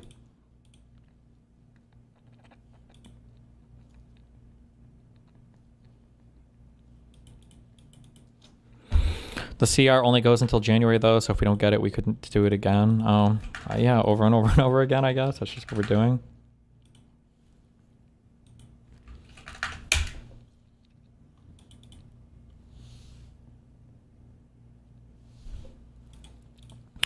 Reporter. Yep. Wait. Yep. So was the release of the federal funds a mistake? Like just yesterday, Vice President J.D. Vance said, you know, he called the court order absurd. Do we think that the release of the funds was a mistake, or is it a direct result of you guys going to court? Well, let me answer both the J.D. Vance piece and the other piece. This is as a result of us continuing to push legally with the judge, and the judge ruling that no longer would there be a partial payment, but the full payment. And the moment we got that ruling, Secretary Arkush went into action, pushed that button, and got the dollars flowing again, the federal dollars. And look, as for J.D. Vance, I mean, I got to say, look, I think America has a president, a vice president that don't give a damn about all Americans. They have made that crystal clear. And I mean, at least with Donald Trump, he's transparent about that. J.D. Vance is a total phony. And let me explain why. J.D. Vance rose to some prominence by writing a book about growing up in Appalachia, where there's a whole lot of people who get snapped. He made millions of dollars on the backs of telling their stories, and then he turned his damn back on those very people who he likes to write about and claim as his own. Here's another thing J.D. Vance claims. He claims to be a person of faith. I know my Bible. And my Bible teaches us that we are to love thy neighbor. And we are to feed the hungry. Deuteronomy says if you see a person who is in need, you don't give them a clenched fist, you open up your hand. When will your Unfuck America tour come to Canada, Vancouver? My guess is probably never. So for J.D. Vance now to turn around after claiming all these things his whole life and literally go to court to stop hungry people from eating, that is not only phony, it is shameful. And this is who is leading America today. And folks got to wake up and realize the people who are leading in America quite literally want to keep people hungry. And you'll excuse me for getting emotional about it, but when I see hungry people in my state who are hungry because of J.D. Vance's bullshit politics, that makes me angry. And that's why I went to court. And that's why we're funding SHARE. And that's why we're putting dollars back on people's SNAP cards, because that's what the people of Pennsylvania deserve, and America deserves better than J.D. Vance. Got him.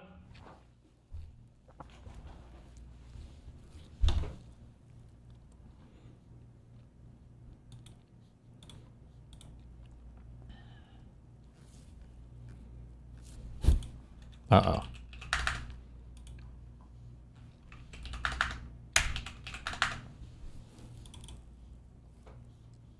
Wait, that didn't go through.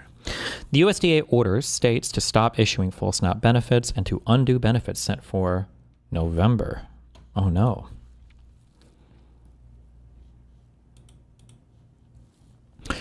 The U.S. Department of Agriculture ordered states to stop issuing full food stamp benefits for November and to immediately undo any issuance of the full allotments after Supreme Court Justice on Friday paused a lower court order requiring the agency to pay Americans their full assistance.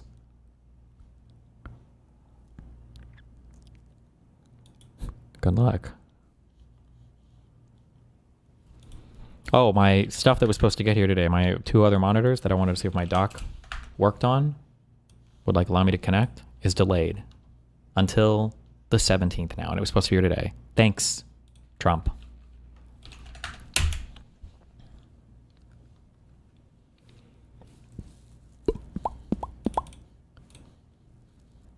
Travel misery at airports as FAA cuts lead to thousands of cancellations and delays. The FAA mandated flight cancellations will ramp up to 10% by November 14th. Oh boy. More than 4,200 flights have been delayed and 1,520 canceled so far Sunday after reductions went into effect Friday at 40 high-traffic airports and what officials say is an attempt to relieve pressure amid the record-long government shutdown. The FAA mandated flight cancellations means a 4% reduction this weekend. It will ramp up to 6% by the 11th, 8% by the 13th, and up to 10% by the 14th. Transportation Secretary Sean Duffy has said that an end to the government shutdown would not immediately restore air traffic controllers because it will take time for them all to return to work. Duffy on Sunday said the travel will be reduced to a trickle ahead of Thanksgiving, warning that many will not be able to spend the holiday with their families.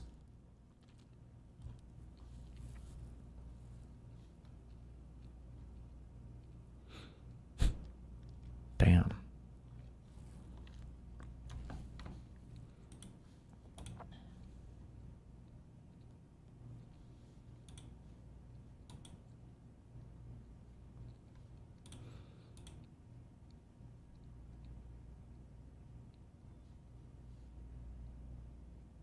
Any chance your monitor's on that UPS plane that crashed? No, I checked. That's not where it was coming from or headed, so.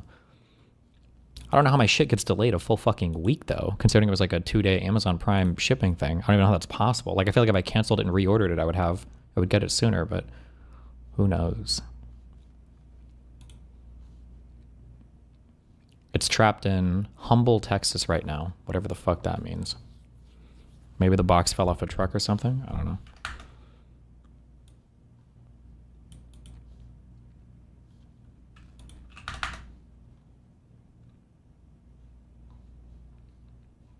Oh, I've been there. The H is silent in Humble, Texas. It's Humble, Texas? Really?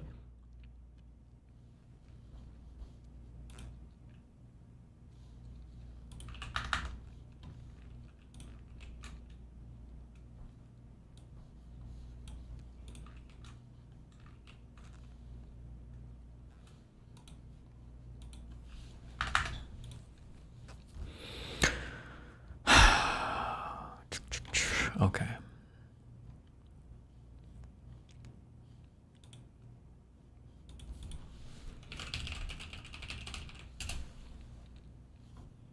Dog, I promise our debate will be a banger, better than Shapiro. I'm a left-wing socialist. You're free now. Can we talk super fast? Bro, I'm doing my abortion shit, okay? Maybe after I come back, all right? Anna stealing more money from our community again?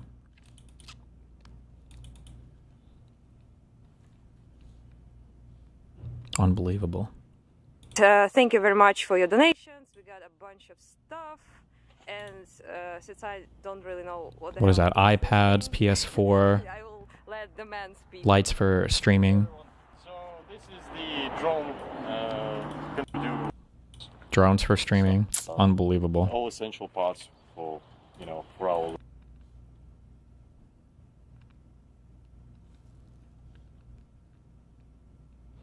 Unbelievable.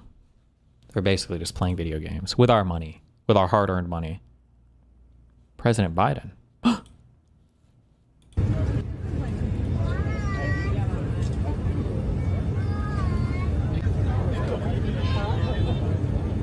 He doesn't fly private?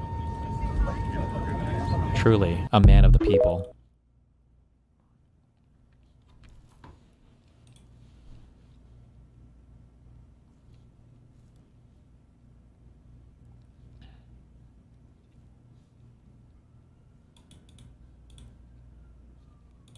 Third time's the charm, posting it again. Oh boy.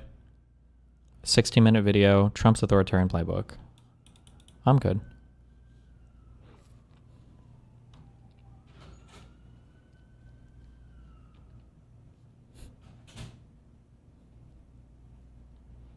Article about the Tim Miller Hassan Piker panel.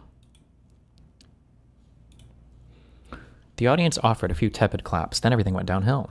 Sanders Townsend explained that such sentiments can make it seem like the party wants folks to compromise on issues that for me are uncompromisable. Then she, Piker, and Miller argued about whether Trump had appealed to moderates with his MAGA agenda, or whether he'd simply energized his base to win in 2024. Piker, whose day job is as a long-form Twitch streamer, was soon rattling off his personal political priorities: social housing, a federal jobs guarantee, free college. Miller, a former Republican, rolled his eyes. For a change of pace, Piker asserted that America's police don't do their fucking jobs ever, and fought with Miller about Israel's right to exist. Oh, God. Eventually, Tarlov, who'd been conspicuously quiet for a few minutes, chimed in unsmiling. I just want to say, she said, that the last 10 minutes were the opposite of fun. The candidates who won on Tuesday were affordability candidates, she said, and that is how the party should unite. A big tent is messy and apparently loud in some ways. It's a nice change of pace, at least for engagement purposes. I can't remember the last time that I was so entertained by a political panel. That was a spicy meatball, a spicy one, Miller told me afterward. It's important to be able to talk about how you can agree and row the boat in the same direction while having differences, but did airing those differences help Democrats advance their goal of winning in red America? Miller was doubtful. I don't know that a ton of progress was made. Now that's what I call a mega wow.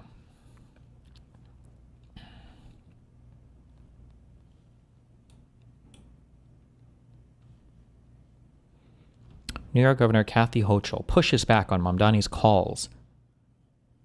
Additional income tax increases.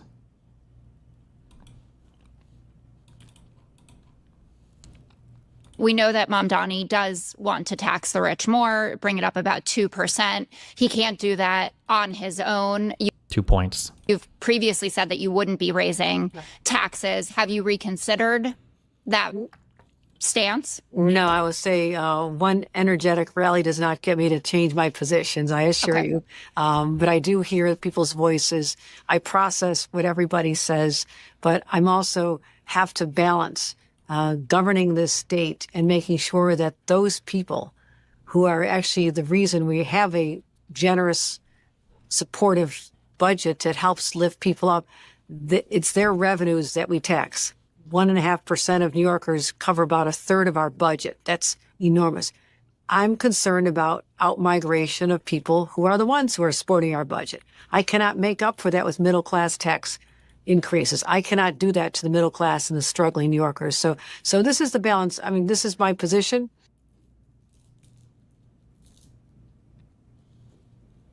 Okay.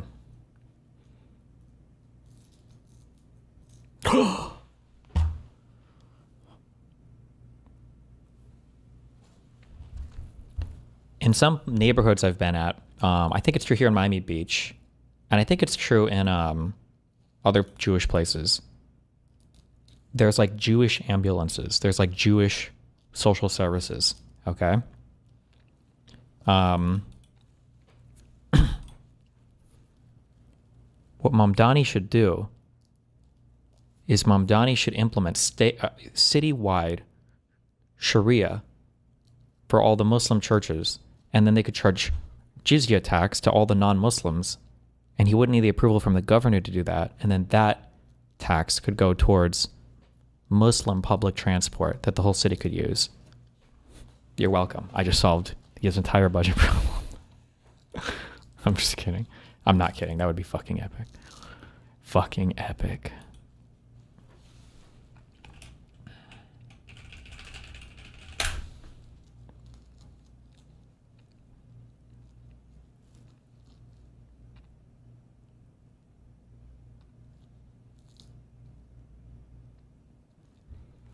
Kick streamer Jackie gets into a car crash on stream last night. Uh-oh. I feel like I should pick up food, but like, oh, you know what? I can make ramen. That's fine. I'll make ramen. That'll be it. Okay, what is it again? Where is it at? Where is it at? Can you post it again? Tega ecstasy. Oh my god. Now this is advanced distracted driving.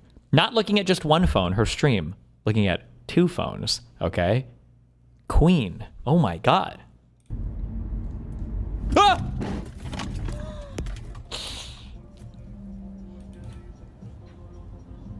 I just hit a car.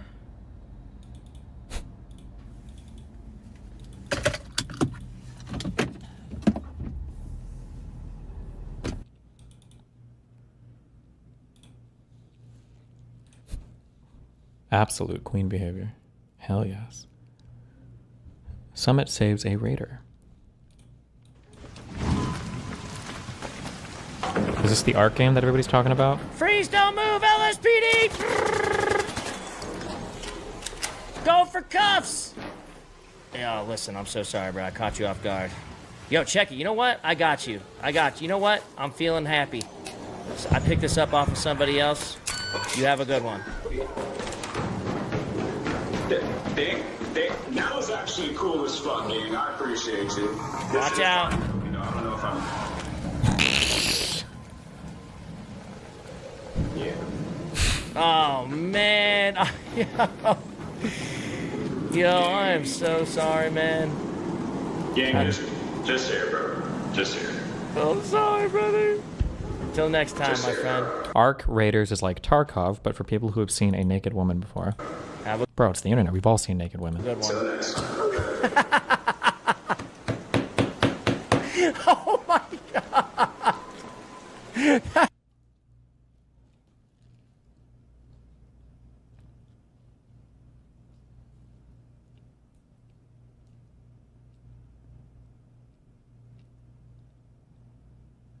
Ugh, Asmongold's dick sucks are so active on LSF. Oh my god.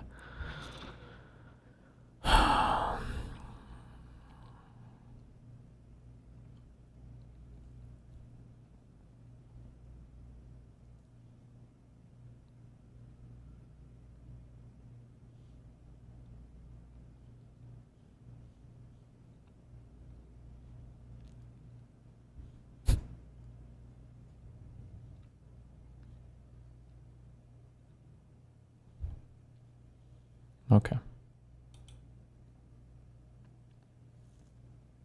Oh my god, I need to lock in. It's a good job. Chicken jockey!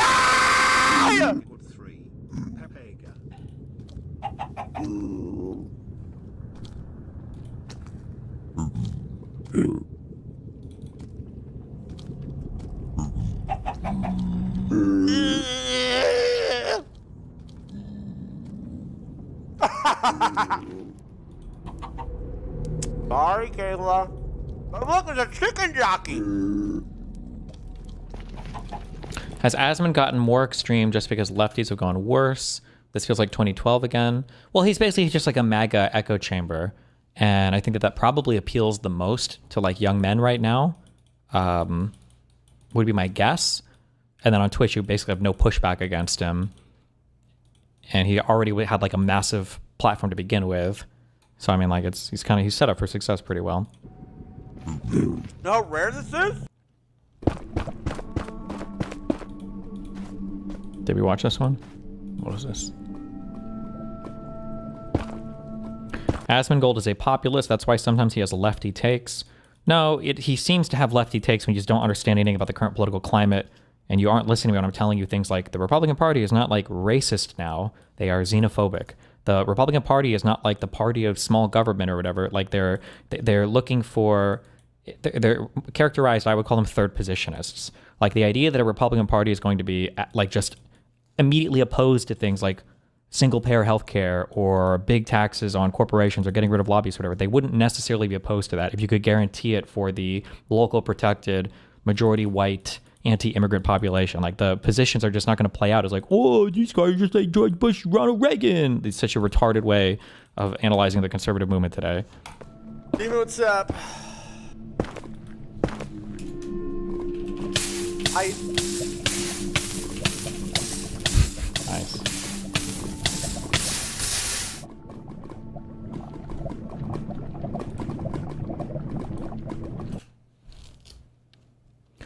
Do you think them letting in white South Africans is just coincidentally lining up with the racism narrative? That's not about the racism narrative. That's about the, it's about the Great Replacement narrative.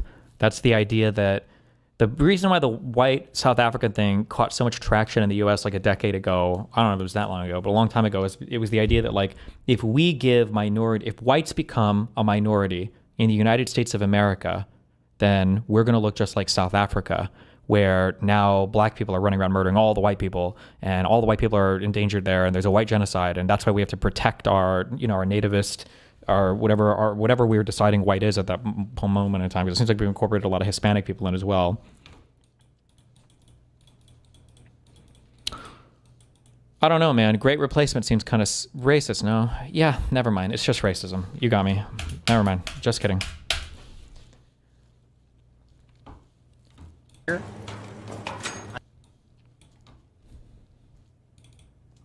I think you got to look for two. I think you got to look for two flashing lights. Oh yeah. Yep. And then I found the other ones. You got to stand next to them. Perfect. Okay. Just explain it. I'm fucking asking you, retard. Racism is like a level 1 retarded belief system. I shouldn't say retarded. Racism is like a basic thing. I don't like people that don't look like me or that I have some stereotypes about. Xenophobia or like nativist protectionist thought is like racism, kind of, but more codified in a more extensive thought out ideology whose tendrils will reach and spread to more areas of your, it infects more of your ideology and it infects more of the policy that you would enact. So like today, like the conservatives of 20 years ago wouldn't have said like we need to bring in white South Africans because of a white genocide in South Africa. That just would have never been like a mainstream conservative thought because they were just racist. They're just kind of racist against a lot of people, but they're not thinking in terms of like the brown people from. It's a more advanced, it's a more developed thing, and it leads to weirder policy places.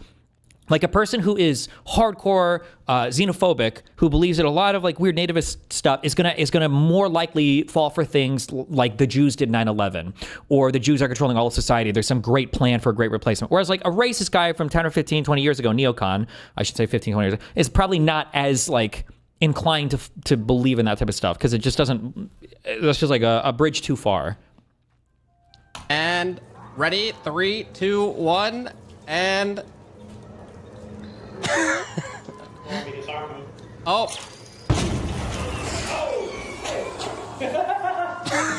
Wait, did you just die? I don't know what the fuck is happening in this game. Oh.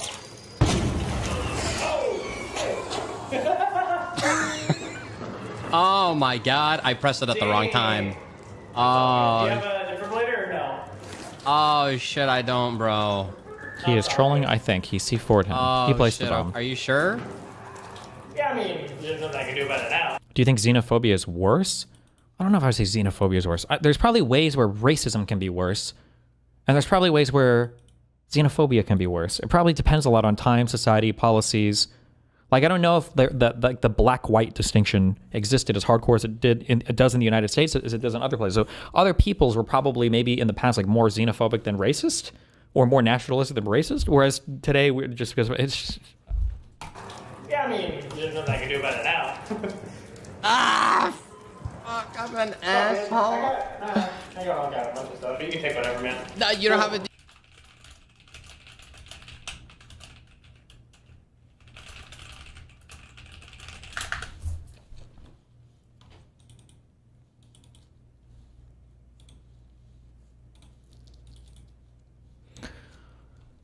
Okay.